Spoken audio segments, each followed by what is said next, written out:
Alright mga kamag, andito na nga tayo sa San Juan. Sineset up na po natin yung ating munting growing house ng ating kliyente dito. Ito yung magiging bagong mushroom grower natin. Alright mga kamag.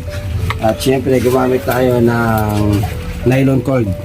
Ang size po nito mga kamag ay 7. Pwede rin po kayo gumamit ng 8. Ito pong kanyang growing house ay maliit lang at pwede po pumasok dito na mushroom fruiting bag ay nasa 600 to 800 fruiting bags so pwede. Alright?